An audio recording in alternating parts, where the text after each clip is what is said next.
Okay, today is February 6th, 2026. Today I'm going to talk about. I've never told this story or never told this, never really talked about this, but I'm going to talk about my experience wanting to play college soccer and kind of the why behind I coach now and why behind I do coaching and I work in soccer based businesses and I love working with athletes.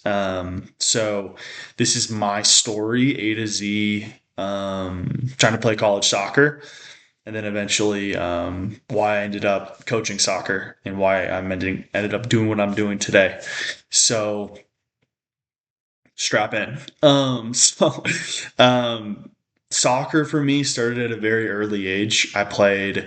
Um, and my parents got me in it when I was like 3 years old, and I was really good. It was a sport that I just was like, I think I was a little bit bigger than all the other kids. It was kind of a chunky kid. So I would just like run kids over. I think I scored like 4 or 5 goals like the first game I ever played. Like my stats were crazy as like a little kid, and I just nothing felt freer than when I was running around on the field, and I just fell in love with the game. So I started at a young age, played rec, loved that. Um, as soon as I could join competitive, I started to play in the youth system within North Texas, which is Dallas, Dallas Fort Worth area. That's where I grew up. Played for the Texas, played for Solar FC. I don't even know if they're still around anymore. Played for um, ASG Football Club, the Texas Longhorns.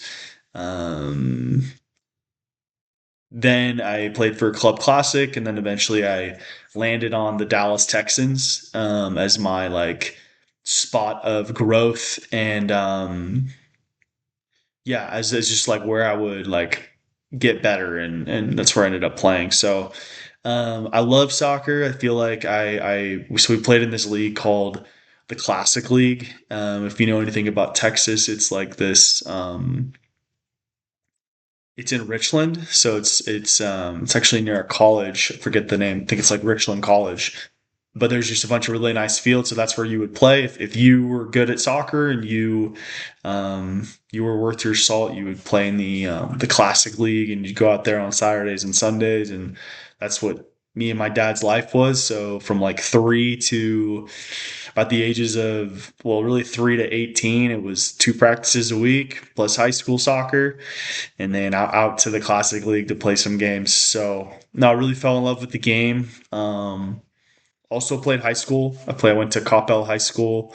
I graduated in 2020 or 2012, and played there from 2008 to 2012. Um, Experience with high school soccer was interesting, but my story, like the meat and potatoes of why I'm communicating all this is, I had when I was probably 8th grade to 10th grade. So when I was probably like 13, 14 to about 16, which I think is like such a prime year to be playing, and it's like the most pivotal year. So that's when I was like the best as I could have been, I think, for like my age group, for like my just where I was with in comparison to my peers. That was like when I was best. I went from like being a chunky kid, like I'm 6'1" now.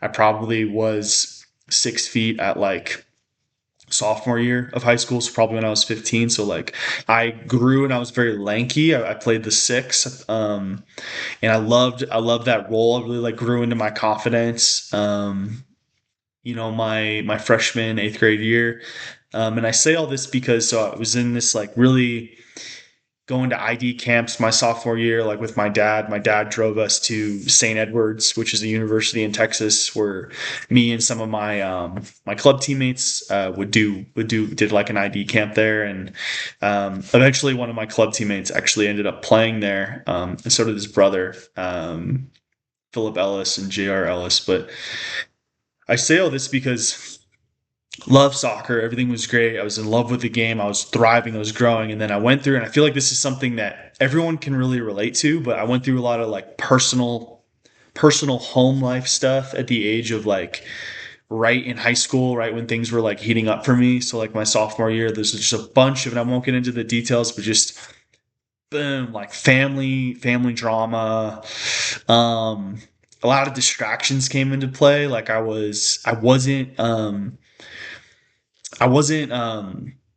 not that I wasn't locked in. I just was heavily like influenced by the environment around me, and it like took off that trajectory that I was on. And the trajectory I was on was to play college soccer, to be a good player. I went through a lot. I went through a lot in high school of like with my mental health, with being around the wrong crowds, being sucked into environments that weren't good for me, like partying, like smoking things I shouldn't have been, like you know, just what all the stuff that high schoolers go through of like meeting girls, like all that stuff. So I went down that path, not in like an aggressive way where I got lost. It was mostly the family stuff for me, but within all that, I lost the piece that could have got me to where I wanted to go.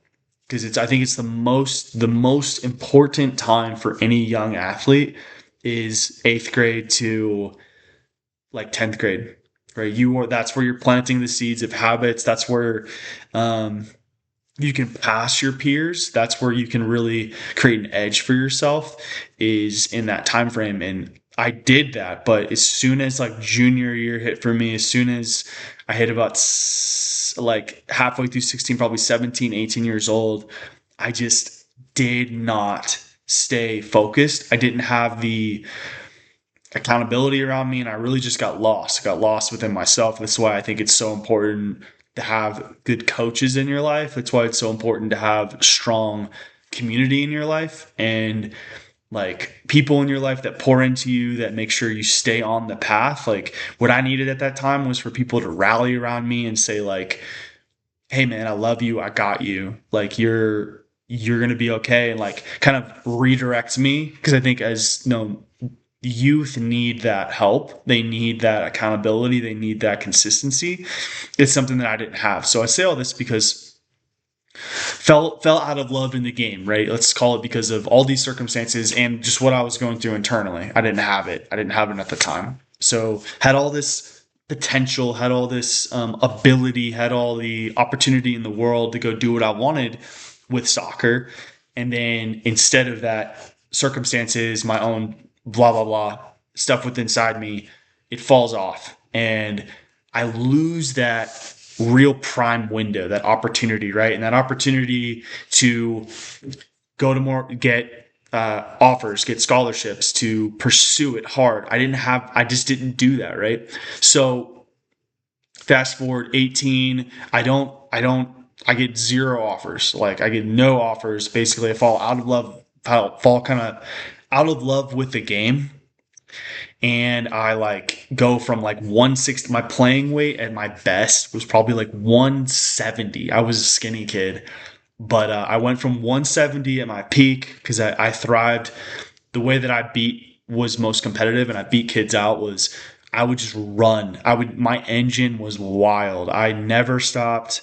I was a 6 or an 8, and I would go up and down the field, up and down the field. I had a crazy motor. That's really how I differentiated. So when I gained a bunch of weight, I got into like weightlifting and tried to do bodybuilding. I ballooned up to like 100 or 215, 220 pounds, close to my senior year of high school. And I lost everything that made me good at the sport, left me. And I just lost it. And I say all that because, I lost that beautiful window of opportunity. And so all this stuff happens. I gain all that weight. I graduate high school. Me and the girl I was dating, my high school sweetheart, the girl I was dating in high school, her and I break up, and then I'm left. I remember this. I was like, in my hometown, I was just crying, upset. Like, what am I going to do? Like, what? It really forced me, that breakup forced me to like confront myself and confront and say like, who is Michael? what am I about outside of like external relationships? And I realized like I still love the game. I still have all this desire to play. I'm still young. At the time I was 19, or I was like 20, or yeah, 19, 20, and I still had the ability. I had like all my NCAA eligibility. So I devised a plan. I like said like, okay, I'm gonna go walk onto a soccer team. I mean, I even had like, I have old journals. Like, I was like, I'm gonna play for the U.S. men's national team. Like, I was dead set on, I can do this. I can play at that professional level. I can play at the college level.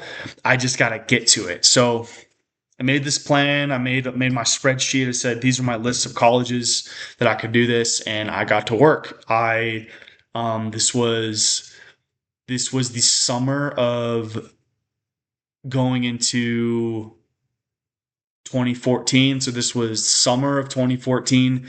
My plan was I'm gonna walk on to a college in the fall of 2014. So I get accepted to a couple different schools. I ended up deciding I'm going to go to UT Dallas. UT Dallas. It's they have believe it's Division III school. It's not NAI. I believe it's Division III. I could be wrong. So I decided I'm going to go there. I'm going to walk on. I reach out to I'm in communication with the coaches. They say, all right, here's the dates. Here's your prep plan. These are the fitness tests that you're going to have to be run through. This is what we're looking for. So I go to work, right? I kid you not, like the summer that leading up to that fall, I got in wicked shape. I probably dropped a ton of weight. I was in the best shape of my life. I remember I would just wake up and I would go train. I would wake up, walk to the field, blast my music in my ears, and just train and eat and nutrition and train. That was a summer to remember. But it was a summer of, me really working to actualize that potential that I knew that I had. And I knew I had the ability. I knew that I had like the skill and the talent, but I had never put it to practice. I never like really done it at the level that I knew that I was capable of. And I didn't want to have regrets in life. I didn't want to look back in life and say like, I didn't truly go for this. So fast forward, train all summer, boom, it's August. Got the dates. I think it's like August preseason. All right. So we've got this walk on trial. So it's at UT Dallas. So we're going to go into UT Dallas. And I will leave this cliffhanger I'll tell the next part of this story of how that trial went and what happened in that walk-on trial with those coaches and with those group of guys that I went in with. So that'll be part 2 of this video.